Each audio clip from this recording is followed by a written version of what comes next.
Buenas tardes con todos los agremiados de la Cámara de Comercio e Industria de Moquegua. De la misma forma, agradecer a todos los invitados que ya están conectados en la plataforma. Este es un evento organizado por el Estudio Muñiz y la Cámara de Comercio e Industria de Moquegua. Tendremos un webinar muy interesante esta tarde a cargo del socio coordinador de la sede de Arequipa, del Estudio Muñiz, estudio que tiene sedes a nivel nacional y el cual destaca por llevar una cartera de especialistas en todas las ramas del derecho y que nos brinda sus servicios también a empresas muy importantes en el país. El día de hoy se desarrollará la suspensión perfecta de labores, un tema muy importante de coyuntura local y nacional, para lo cual estamos gratos de recibir con un fuerte y cordial saludo al abogado especialista en Derecho Laboral y Seguridad y Salud en el Trabajo, con maestría en Derecho de la Empresa, coach certificado por la ICC, International Coaching Community. Es integrante del Estudio Muñiz desde el año 2003 y actualmente es jefe del área laboral y previsional. Con ustedes, sin más preámbulo, el doctor Marco Antonio Segarra Díaz, socio coordinador de la sede Arequipa. Buenas noches, doctor.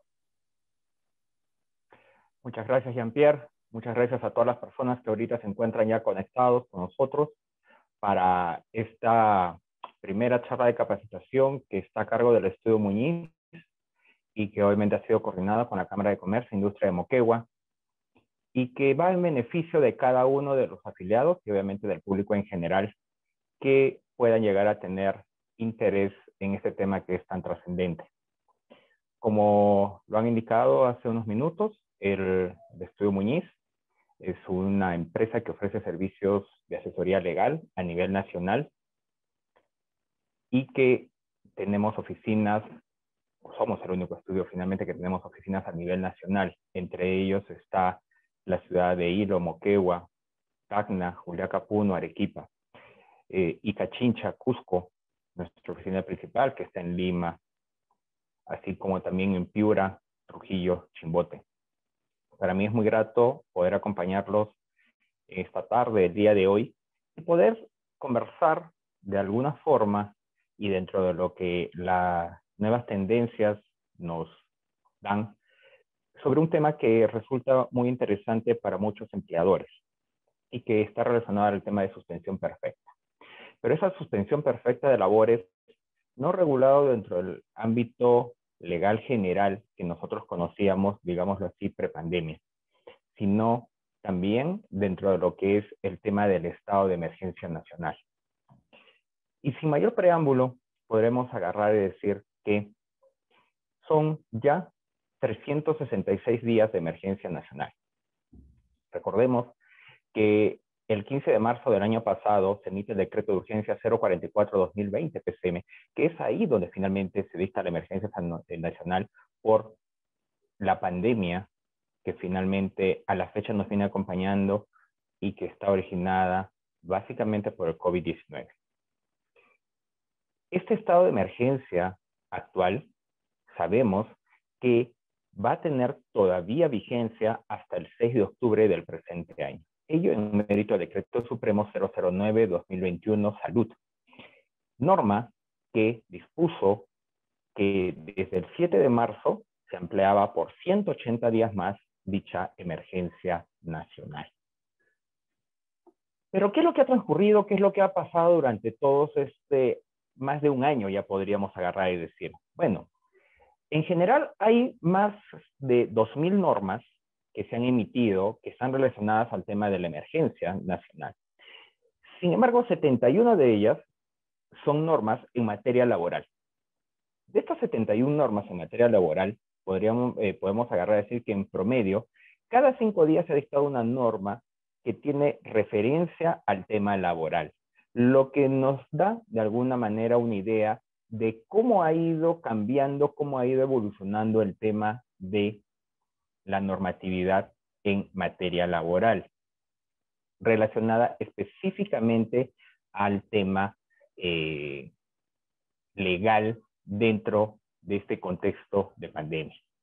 Si hablamos de una secuencia normativa que nos dé luces y que nos ayude también a recordar un poco todo este escenario que finalmente se ha venido dando desde hace un año, podemos agarrar y citar brevemente algunas principales normas, como por ejemplo la 044-2020 PCM, que declara el estado de emergencia, el decreto de urgencia 026-2020, que refiere a la aplicación del trabajo remoto, tratamiento de trabajadores pertenecientes al grupo de riesgo y con COVID, la licencia con goce de haber compensable, el decreto supremo 010-2020 TR, norma que regulaba cuáles eran los trabajadores a quienes es aplicable el trabajo remoto, la comunicación de trabajo remoto, la priorización de grupos de riesgo, la jornada de trabajo aplicable, uso de equipos, normas en seguridad y salud en el trabajo aplicables.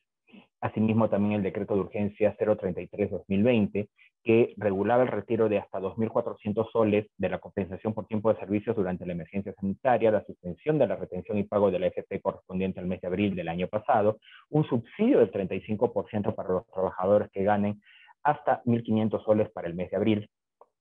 Así también tenemos el decreto de urgencia 038-2020, que regulaba, que fue la primera norma que dentro del estado de emergencia reguló la suspensión perfecta de labores, ¿no?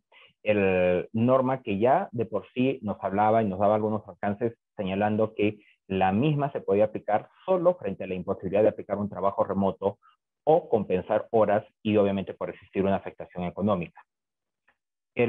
Asimismo, estableció el procedimiento que se iba a seguir ante la Autoridad Administrativa de Trabajo, la continuidad de las prestaciones en salud, el retiro extraordinario de la CTS, el retiro extraordinario de la AFP, el pago adelantado de la compensación por tiempo de servicios y gratificación de julio del año pasado, prestaciones económicas a los trabajadores pertenecientes a la MIP. Posteriormente tenemos el Decreto Supremo 011-2020 TR, que ya habla sobre las precisiones sobre la imposibilidad de aplicar trabajo remoto, la compensación de horas y afectaciones económicas, adopción de medidas previas antes de aplicar la suspensión perfecta de labores, plazo para solicitar la suspensión perfecta y duración de la misma, precisiones al procedimiento, consideraciones para aplicar ratios, el Decreto Supremo 012-2020 TR, que regulaba básicamente la precisión de inclusión de trabajadores beneficiados con el subsidio otorgado por el Estado y que soliciten la suspensión perfecta para el mes de abril del año pasado, así como también la precisión de inclusión de trabajadores beneficiados con el subsidio otorgado por el Estado y que también soliciten la suspensión perfecta para el mes de mayo del año pasado. Esta secuencia normativa inicial, finalmente podemos agarrar y decir que nos trajo varias novedades en materia laboral, porque se instauró una forma distinta de trabajar. Ya no estamos hablando de un teletrabajo, sino que estamos hablando de un trabajo remoto, ¿no? Trabajo remoto que como tal no se conocía. Luego se empezó a regular lo que es el tema de una licencia con goce de haber compensable, como un mecanismo previo, ambos, tanto el trabajo remoto como la licencia con goce de haber compensable, mecanismos previos a tener que la empresa implementar un procedimiento de suspensión perfecta de labores. De igual forma, también se ha regulado el tema de trabajadores de riesgo, se ha regulado el plan de vigilancia, prevención y control. Todos estos dispositivos que finalmente obviamente el empleador tiene que hacer un continuo seguimiento, aplicación de dichas normas y saber sobre todo que se hace necesario tenerlo presente. Pues bien, hecha esta pequeña introducción, vamos al tema de fondo, vamos al tema que finalmente nos atañe el día de hoy y que esté relacionado directamente a la suspensión perfecta de labores.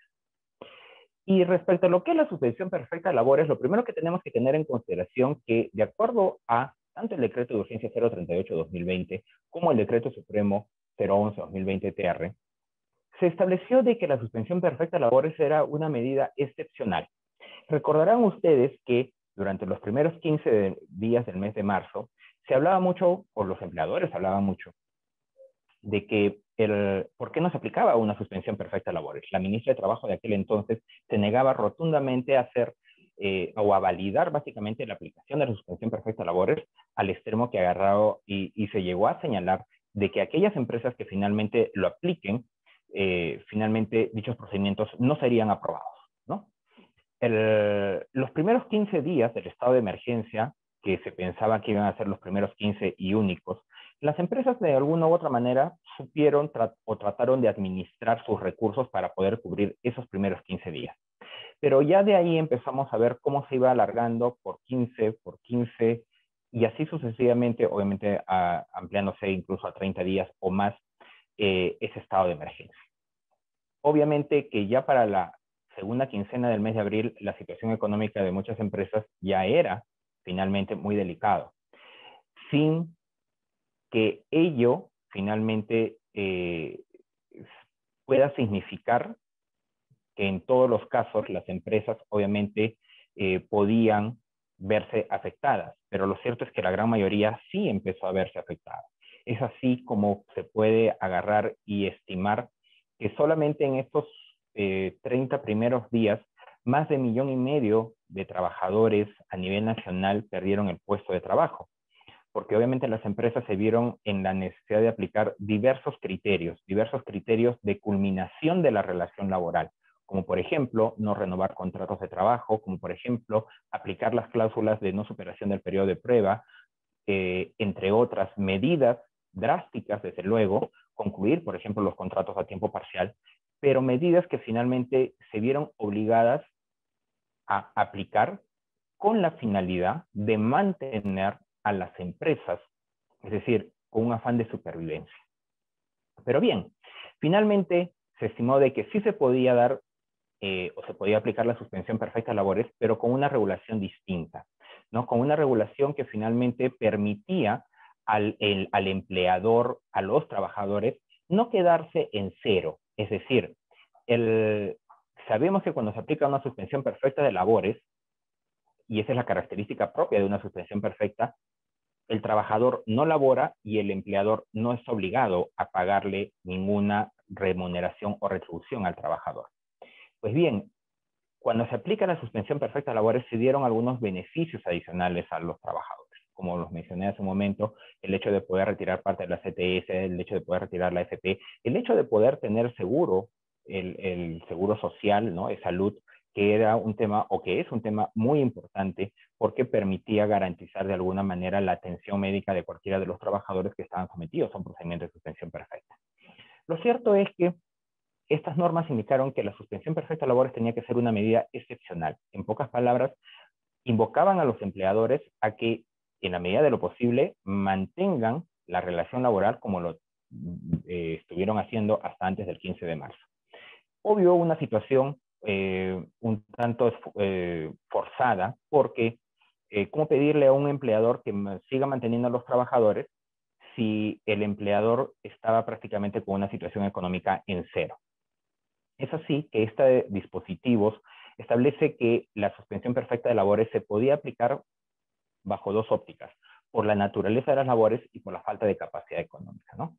Para ponerles un ejemplo, por el tema de naturaleza de las labores, ustedes recordarán que había muchas empresas, fueron muy pocas las que se permitieron de que puedan continuar laborando durante esos primeros 30 días y poco a poco se fueron reactivando según grupos y fases que se fueron dando de manera posterior. Pero por la naturaleza de labores podríamos agarrar y decir que un restaurante simplemente cerró sus puertas de un día para el otro.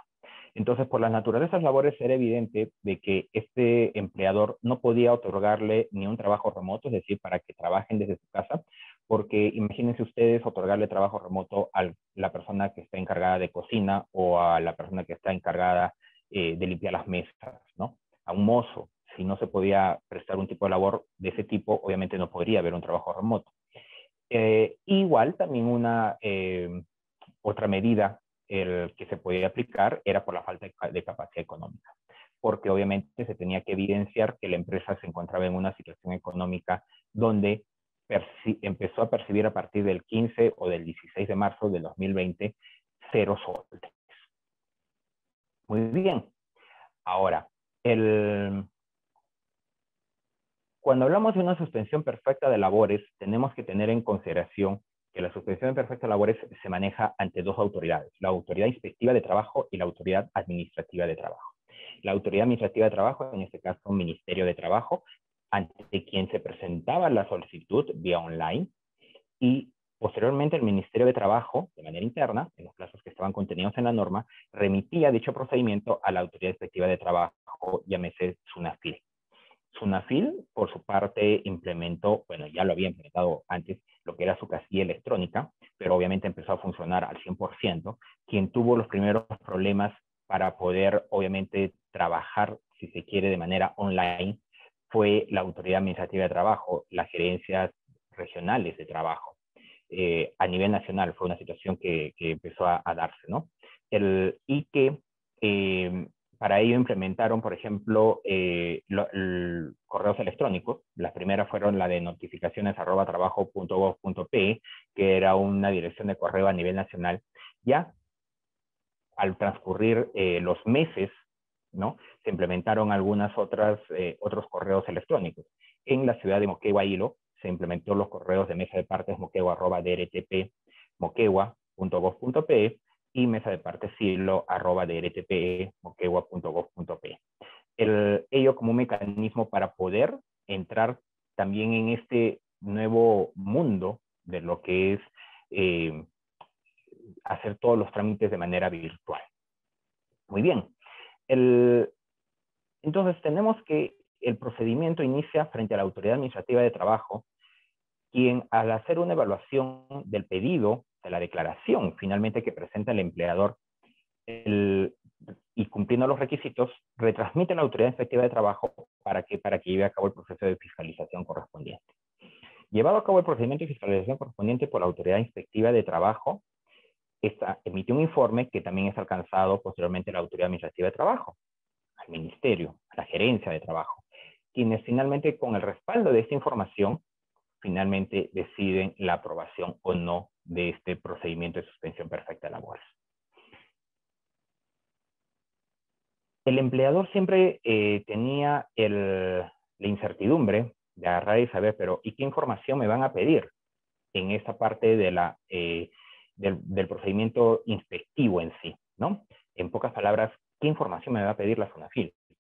Pues bien, en realidad se sabía, bueno, a un inicio no, pero después, a los días, ya se emitieron algunas resoluciones por parte de SUNAFIL respecto a lo que era el protocolo sobre la realización de acciones preliminares y actuaciones inspectivas respecto a la verificación de la suspensión perfecta de labores, ¿no? Dentro de lo que es el marco del decreto de urgencia 038/2020. Estos protocolos han ido actualizándose de versión en versión. A la fecha tenemos la versión 3 y que basta que uno revise estos protocolos y vamos a saber de manera detallada cuál es toda la información que nos va a poder solicitar la SUNAFIL a efectos de que nosotros podamos acreditar que nos encontramos dentro de los supuestos para poder solicitar la suspensión perfecta de labores, sea por la naturaleza o sea por un tema de cuestión económica. Sin embargo, ahí lo que se le recomienda y siempre se vino recomendando a todos los empleadores, es que se apliquen las dos opciones en el peor de los casos, ¿no? Ya que solo poder sustentarla por un tema de afectación económica era poco probable que se pueda finalmente llegar a conseguir un resultado, considerando que las normas y los dispositivos habían establecido ciertos ratios que se tenían que cumplir a efectos de poder salir airosos de esos procedimientos que se estaban solicitando ante la autoridad. Pero la gran pregunta era, ¿y qué pasa si se desaprueba, no? Sabemos que si se desaprueba el procedimiento, finalmente durante todo este periodo que ha durado el trámite de la suspensión perfecta, finalmente el empleador se vería obligado a tener que pagarle las remuneraciones a sus trabajadores como si hubiera estado prestando una labor de manera normal, lo cual era una situación, o es una situación muy crítica, y digo que es porque incluso muchas empresas que presentaron sus procedimientos de suspensión perfecta los últimos días de abril, a la fecha incluso no llegan a tener un resultado final, es decir, siguen con la incertidumbre de saber si finalmente será aprobado o no sus procedimientos. Pero en todo caso, si nos desaprueban como empleadores, ¿qué podemos hacer? ¿Tenemos algún mecanismo de defensa? Claro que sí. Tenemos que tener en consideración que podemos interponer los recursos administrativos que el mismo Decreto Supremo 011/2020 lo han establecido, ¿no?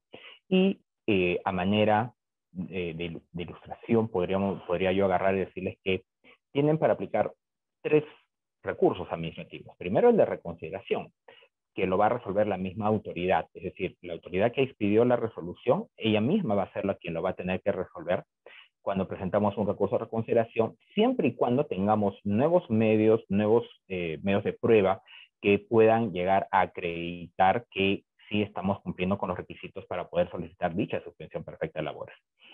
Ahora, si no fuese de que tenemos nuevos medios de prueba, entonces tendríamos que ir frente a una apelación, que ya lo va a resolver el superior, ¿no?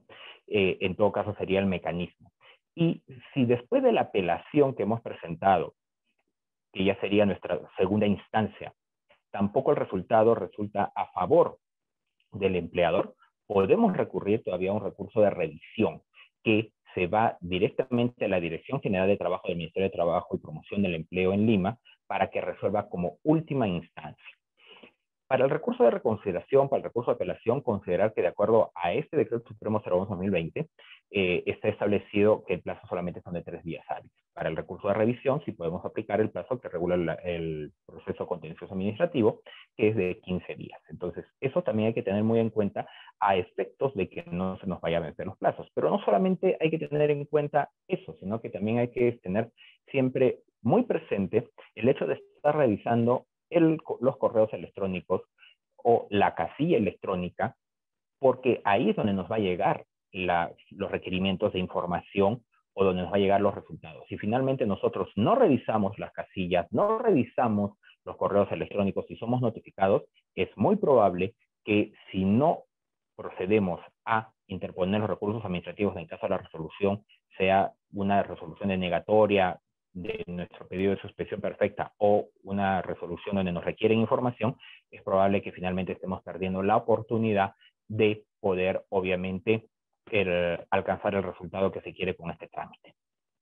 Ahora bien, estas normas de suspensión perfecta de labores, en un inicio, siempre se consideraron que eran muy rígidas. Es así que del universo de procesos que se habían presentado a nivel nacional, que prácticamente eran por encima de los 25,000, se estaba viendo de que el ratio de aprobación era mínimo. Era mínimo porque la mayoría de empresas no había observado los requisitos esenciales para poder solicitar la suspensión perfecta. Es por ello que se emite el Decreto Supremo 015-2020-TR y el Decreto de Urgencia 072-2020, que busca básicamente que flexibilizar el procedimiento de suspensión perfecta de labores.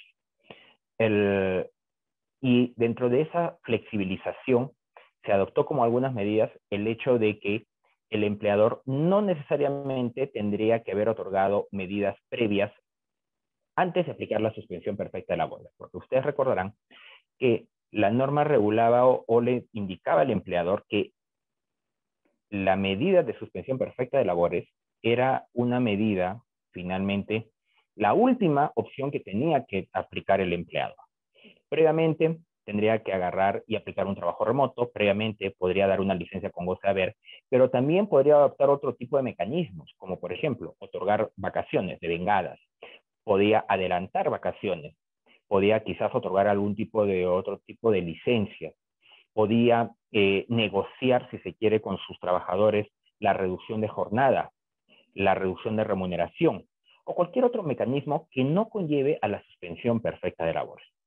Y cuando se hacía el análisis del cumplimiento de los requisitos, se evidenciaba de que muchas empresas no habían logrado adoptar medidas previas, y por ese solo hecho ya eran rechazados sus pedidos. Otras medidas de flexibilización fue que las ventas del mes previo a la suspensión perfecta de labores sean igual a 0, ¿no? Se aplicaba estas normas de flexibilización a aquellas empresas que tenían 100 o menos trabajadores, es decir, a la gran empresa no estaba aplicado, y incluso también se dispuso el otorgamiento de un subsidio económico que lo iba a otorgar Salud, equivalente a 760 soles por mes y con una duración máxima de 3. Con este cambio, finalmente, de la flexibilización, el número de expedientes que se empezó a aprobar fueron mayores.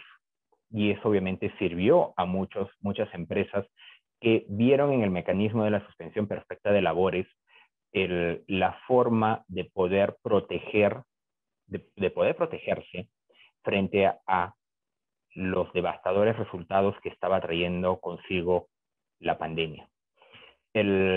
Obviamente, no todas las empresas han interpuesto procedimientos de suspensión perfecta de labores. Como les digo, otros han ido por otras vías. El hecho de empezar a hacer una reducción significativa de su personal, el hecho de otorgar, por ejemplo, licencia sin goce de haber, ¿no? La licencia sin goce de haber, que también es un mecanismo regulado, pues finalmente por la norma y que tiene plena vigencia, que finalmente permitía y faculta al empleador, en común acuerdo con su trabajador, suspender el vínculo laboral a través de lo que se llama una licencia sin goce, ¿no? Licencia que obviamente se aplicaba en periodo prepandemia en algunas situaciones especiales, ¿no? Por ejemplo, cuando el trabajador solicitaba una licencia porque quería irse a estudiar, digamos, una maestría a Europa, ¿no? Entonces, en ocasiones se pedía la licencia si era factible y de acuerdo a las políticas de la empresa con goce de haber. Si las políticas de la empresa lo establecían, finalmente era aprobada. Pero pocas eran las empresas que podrían agarrar y aprobar licencias con goce de haber. Lo normal era otorgar las licencias sin goce de haber. Bajo esa misma premisa es que muchos empleadores finalmente, para no tener este tema de cuestionamiento por parte de la Autoridad Administrativa de Trabajo y la Autoridad Inspectiva de Trabajo, es que preferían aplicar la licencia sin goce de haber, ¿no? Entonces, estos mecanismos que el empleador fue aplicando también, o sea, en algunos casos muy rígidos, aún podríamos decir que la misma suspensión perfecta de labores también es un caso rígido, pero que otorgaba cierta, entre comillas, beneficios a los trabajadores, ya que les permitía por lo menos mantenerse por unos periodos con parte de su propia CTS, con parte de su propia AFP y sobre todo, frente a un posible contagio de COVID, poder asistir a e-salud y ser atendidos. En el transcurrir del tiempo, la suspensión perfecta de labores también se ha ido ampliando, ¿no? El decreto de urgencia 038-2020 estableció que la suspensión perfecta de labores podía aplicarse hasta 30 días adicionales al fin de la emergencia sanitaria. Como yo les he señalado, el fin de la emergencia sanitaria, de acuerdo al último dispositivo que ha entrado en vigencia el 7 de este mes, señala que vence el 6 de octubre. Eso quiere decir que hasta el 7 de noviembre del presente año podría estar un trabajador bajo lo que es una suspensión perfecta de labores. Lo cierto es que la ampliación de la suspensión perfecta de labores tiene que ser comunicada a los trabajadores. Es decir, cuando se inicia o cuando uno implementó el periodo de suspensión o la medida de suspensión perfecta de labores, ustedes recordarán que tenía que ser también previamente comunicada a sus trabajadores, ¿no? Es decir, porque la norma exigía que haya una negociación. Es decir, el empleador tenía que agarrar y explicarle a los trabajadores cuál era la situación económica por la cual se estaba atravesando. El trabajador, obviamente, en muchos casos, obviamente agarraba y daba, así no hubiera sido lo que quería, pero daba su consentimiento de que sí, que no había una forma distinta de, por lo menos, tratar de ayudar también a su empleador y, entre comillas, no perder el trabajo, a pesar que se suspendía la relación laboral y que el trabajador no iba a tener los recursos económicos como para poder mantenerse durante todo un periodo de tiempo. Consideremos que nadie, ni en la peor de sus pesadillas, pudo haber imaginado que íbamos a estar en un estado de emergencia por más de un año. Lo cierto es que muchos empleadores no negociaron, no fue consensuado la implementación del procedimiento de suspensión perfecta de labores, lo cual también jugó en su contra en su oportunidad cuando la Autoridad Inspectiva de Trabajo, llámese SUNAFIL, hizo la verificación de si existía consenso con los trabajadores, comunicación con los trabajadores, y si había sindicato, comunicación y aceptación por parte del sindicato de la medida de suspensión perfecta que estaba implementando el empleador. Como obviamente en muchos casos no existió un consenso, no solo la imposición, porque pensaba de que sí se podía imponer, finalmente los procedimientos fueron también siendo rechazados por parte de la autoridad administrativa de trabajo. Lo cierto es que para la ampliación de la suspensión perfecta de labores, porque obviamente en la primera oportunidad cuando se le comunicaba al trabajador que iban a iniciar un procedimiento de suspensión perfecta, se le indicaba de qué plazo a qué plazo, pero cuando ya el empleador requería o quería ampliar en mérito a los dispositivos que se fueron emitiendo, ampliar la medida de suspensión perfecta de labores, finalmente se puede hacer, pero ahí ya la norma no me dice que tiene que ser de manera consensuada, solamente que tiene que comunicarse a los trabajadores que finalmente se puede ampliar. Hay algo, sin embargo, que también hay que tener en cuenta y en consideración, y es el hecho que la norma reguló que incluso dentro del procedimiento propio de la suspensión perfecta de labores, el empleador podía dejar sin efecto dicho procedimiento, porque el procedimiento de suspensión perfecta de labores, valga verdades, no se aplicaba, si bien se podía aplicar de manera total, los empleadores lo aplicaron de manera parcial, porque obviamente no iban a poner en suspensión perfecta incluso al personal administrativo que estaba tratando de alguna u otra forma mantener a flote a la empresa, ¿no? Igual, el procedimiento de suspensión perfecta de labores se podía cancelar, y no de manera total, sino también de manera muy puntual y con determinados trabajadores en función también a cómo se ha ido reactivando la economía en el país. Sin embargo, hay algunos empleadores que finalmente no han podido reactivar y que los mismos trabajadores, en mérito de esta prórroga consecutiva del estado de emergencia y por lo tanto esta prórroga consecutiva del periodo de suspensión perfecta de labores, se han visto en la imperiosa necesidad de agarrar y decirle a su empleador: renuncio y prefiero que me liquides, por lo menos tener algo de dinero adicional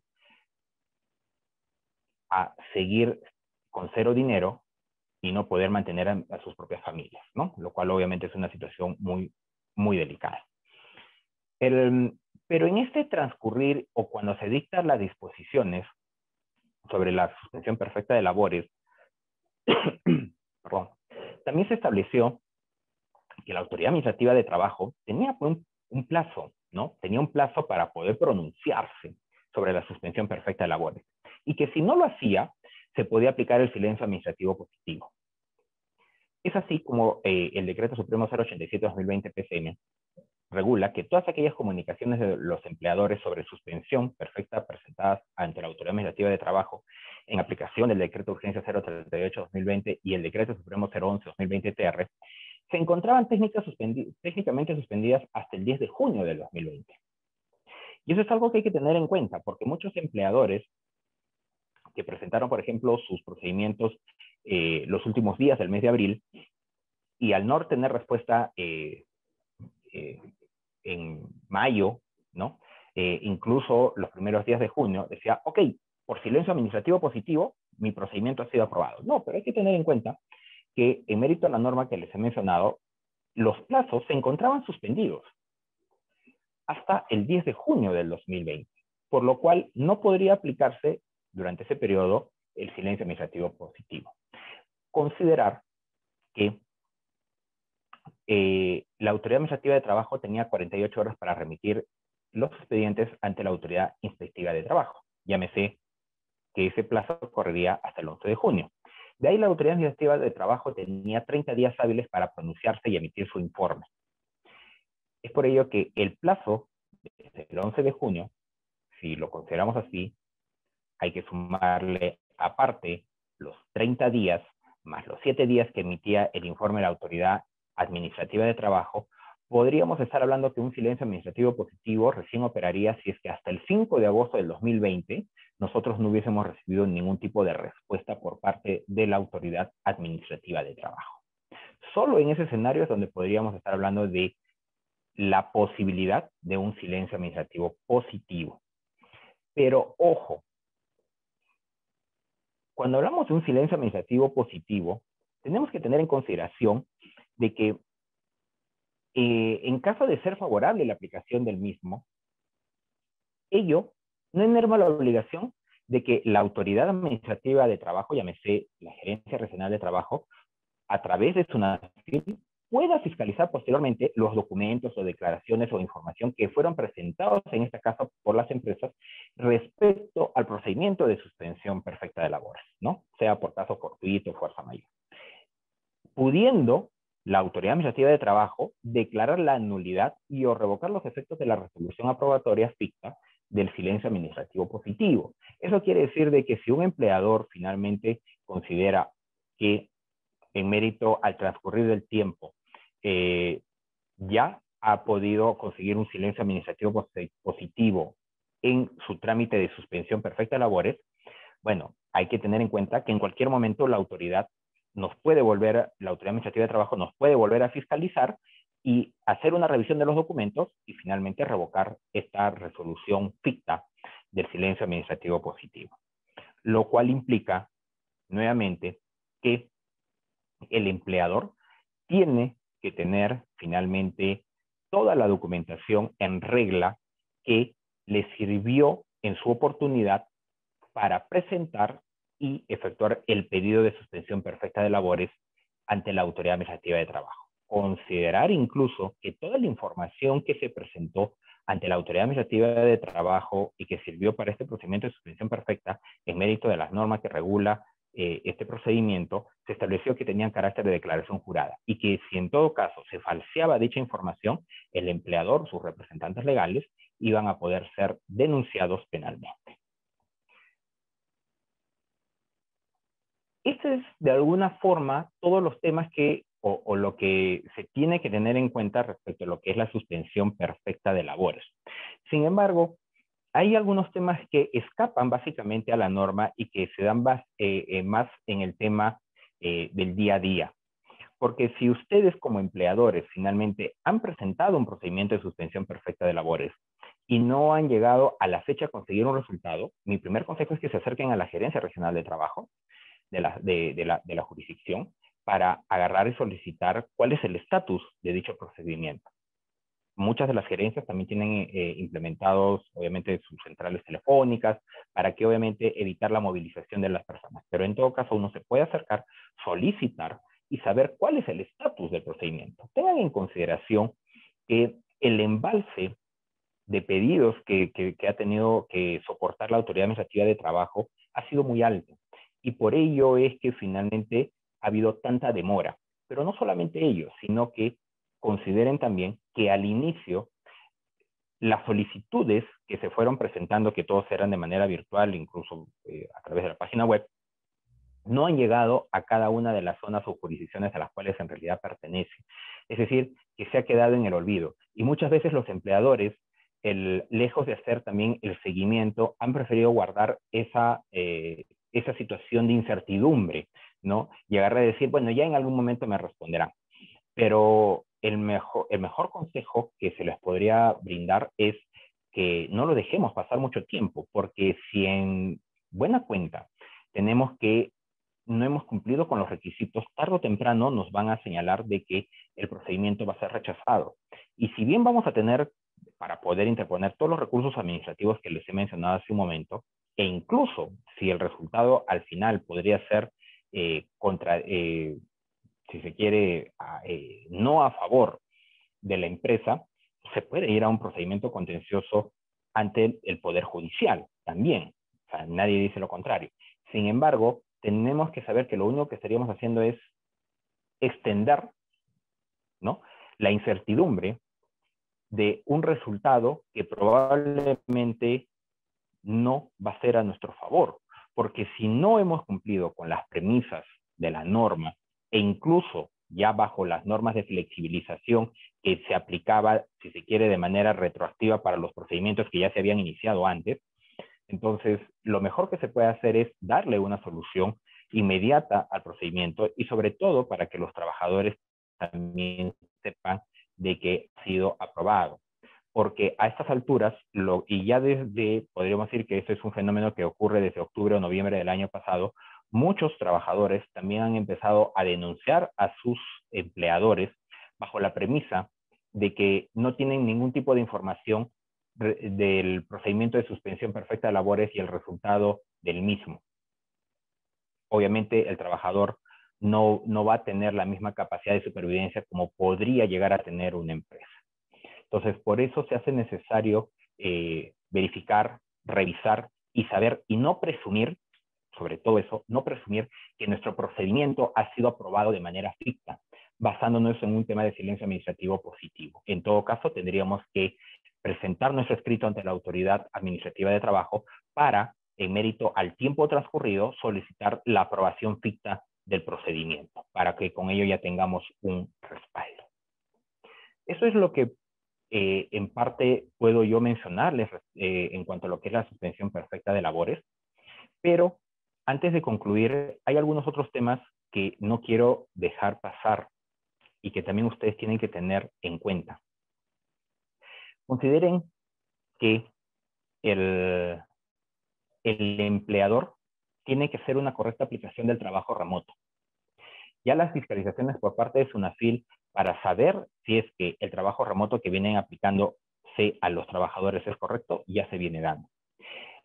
Recuerden que existe un derecho a la desconexión digital, ¿no?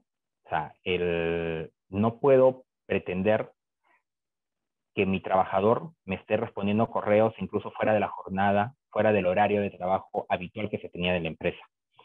Porque si al final él llega a responder, también yo tengo que tener en consideración como empleador que eso se le considera como hora extra. Y es evidente que el trabajador va a tener cómo probarlo, ¿no? Ahora ustedes dirán, bueno, es que voy a ser más vivo, pues no le pongo un correo, sino lo llamo por teléfono. Bueno, también podríamos, después el trabajador podría estar solicitando el reporte de llamadas para agarrar y evidenciar que su gerente, que su jefe directo o quien fuera, finalmente de la empresa, lo llama constantemente fuera de horarios de oficina. Entonces, este derecho a la desconexión digital es algo que va en beneficio, pienso yo, de todos los trabajadores. Porque creo, ¿no?, que si hay algo que también he evidenciado en cuanto a los cambios que ha traído esta pandemia, es que ahora se trabaja mucho más horas que antes.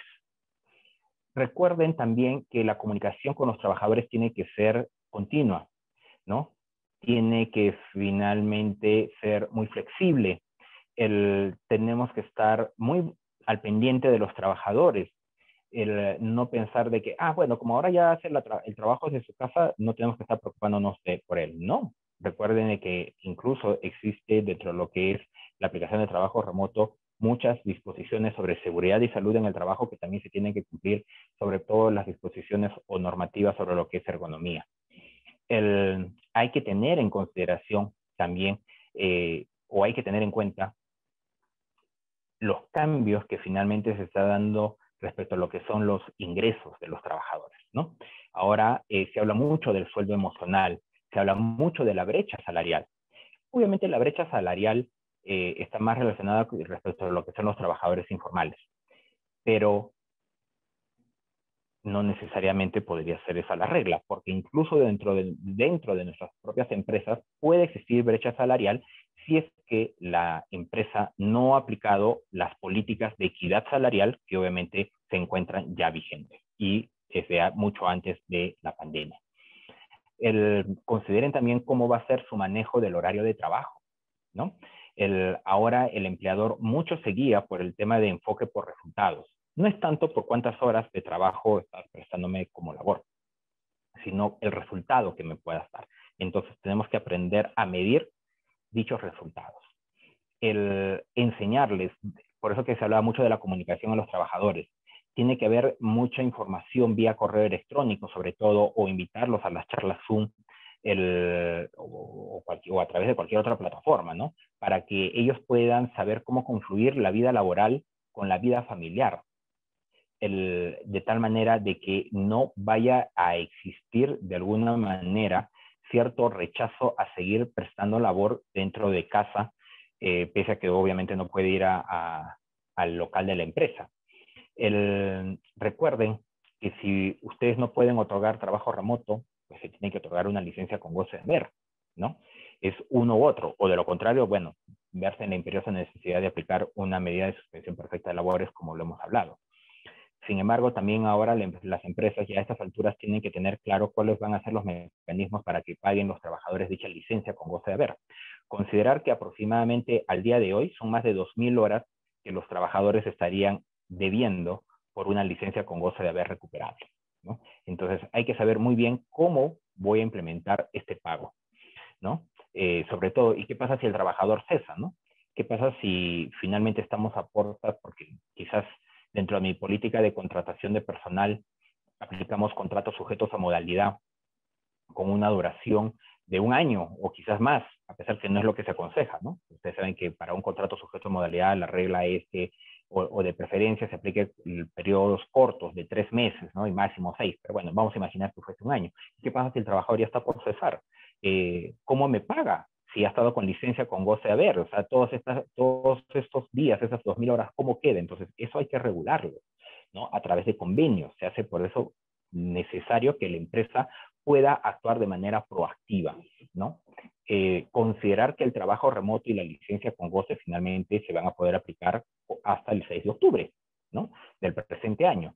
Ya veremos si posterior a esa fecha se vuelve a extender el estado de emergencia, que es lo más probable, o si finalmente ya finaliza. También tener en consideración lo que son los trabajadores de riesgo, ¿no? Saber si yo los puedo desvincular, ¿no? Que no es lo idóneo, ¿no? O sea, hay que tener en consideración que las empresas tienen que tener políticas claras de gestión de recursos humanos y desvincular a un trabajador de riesgo por la condición de riesgo finalmente no sería lo más adecuado.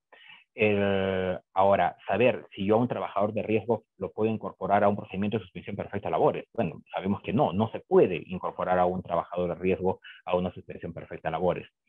Saber de que el trabajador de riesgo puede retornar a la laboral, sí, claro, sí puede retornar a laborar, pero tiene que presentar una declaración jurada. Pero para presentar esta declaración jurada hay que cumplir con un procedimiento establecido y regulado por la norma, ¿no? Procedimiento que finalmente determina que tanto el médico interno de la empresa como el representante legal de la empresa avalen dicha reincorporación, sabiendo que si esa persona de riesgo finalmente se llega a contagiar por COVID más adelante, es probable que seamos denunciados por, obviamente, infringir las normas sobre seguridad y salud en el trabajo. Para ello, obviamente, como empleadores, vamos a tener que acreditar que sí hemos cumplido con todos los procedimientos, ¿no? Por eso es que se habla de quién es el responsable si le pasa algo al trabajador de riesgo. Bueno, va a ser directamente el representante legal, el gerente y el médico ocupacional, ¿no? Los responsables, salvo que acrediten que sí se ha cumplido con todos los procedimientos de seguridad previos. Recuerden también que el cumplimiento del plan de vigilancia, prevención y control es esencial. Y eso es algo que también la autoridad inspectiva de trabajo, llámese SUNAFIL, viene verificando, ¿no? Y si hay algo que también, por ejemplo, viene verificando la autoridad inspectiva de trabajo es el descanso semanal obligatorio, porque esta nueva forma de trabajo ha determinado de que muchos empleadores saquen provecho de manera inadecuada, haciendo que los trabajadores prácticamente estén laborando 7 días a la semana, lo cual no es permitido. No es válido porque no existe ninguna modificación normativa ni legal al respecto. Entonces, se viene haciendo mucha fiscalización al respecto. Recuerden también que el plan de vigilancia, prevención y control tiene que estar constantemente actualizado. No se trata de que utilice el plan de vigilancia que originalmente presentamos y no lo venimos actualizando, ¿no? Cuando finalmente existe norma clara que te dice que esa actualización tiene que ser cada vez o una vez al mes. Y todo esto que nos lleva también a tener en consideración que tenemos que mejorar la redacción de los contratos de trabajo, necesariamente. Hay que cambiar la redacción y ajustar el contrato de trabajo a tiempos de pandemia. Y ni qué hablar de actualizar el reglamento interno de trabajo, el reglamento de seguridad y salud en el trabajo, las políticas internas que tenga la empresa. Todo relacionado finalmente a que esta situación de pandemia no nos afecte más de lo que obviamente ya viene perjudicando a más de uno de las empresas. Esto ha sido, por mi parte, lo que el día de hoy yo quería retransmitirles a todos y cada uno de ustedes, socios de la Cámara que se encuentran ahorita presentes y conectados, y al público en general que también está conectado, de una manera de poder siempre tenerlos actualizados con los cambios normativos que finalmente esta pandemia nos ha traído, y que también sepan qué es lo que hay que tener en cuenta hacia adelante, ¿no? Es evidente que las formas de trabajo van a cambiar, que algunos puestos de trabajo van a tener que desaparecer, que esta conexión humano-humano va a ir desapareciendo y la comunicación va a ser computadora-humano. Esa es nuestra nueva realidad, ¿no? Saber de que hay algunos puestos de trabajo que finalmente van a desaparecer, pero que hay otros que se van a crear. Entonces el empleador, a través de sus áreas de recursos humanos, tiene siempre que estar un paso adelante y saber identificar finalmente estas actitudes, estas aptitudes, estas condiciones que nuestros propios trabajadores tienen que tener para poder desarrollar sus labores. Saber de que hay otras disposiciones que el empleador no debe descuidar, como el tema de hostigamiento sexual en el trabajo, como el tema de equidad salarial, ¿no? Temas que finalmente no es que se hayan dejado sin efecto, sino que también las tienen que seguir implementando los empleadores al interior de cada una de sus empresas. Espero que esta charla que hemos brindado, esta primera charla a cargo del Estudio Muñiz, pueda ser de su utilidad. En pantalla pueden encontrar mi correo electrónico, mi número de celular, si es que en caso tuviesen alguna pregunta o alguna duda generada en función de la presente exposición. Las preguntas que ustedes también nos han hecho llegar, o sea, van a ser absueltas a través de este mecanismo, así es que pierdan cuidado. Y de mi parte, solo agradecerles por su atención y desde luego quedo siempre a su disposición para poder atender cualquier duda que ustedes puedan tener. Muchas gracias por su atención. Agradecer esta gran participación del doctor Marco Antonio Segarra Díaz, socio coordinador de la sede de Arequipa, por habernos brindado el desarrollo de la suspensión perfecta de labores y también de esta forma concluir el gran evento organizado por el Estudio Muñiz y la Cámara de Comercio e Industria de Moquegua. Buenas noches con todos.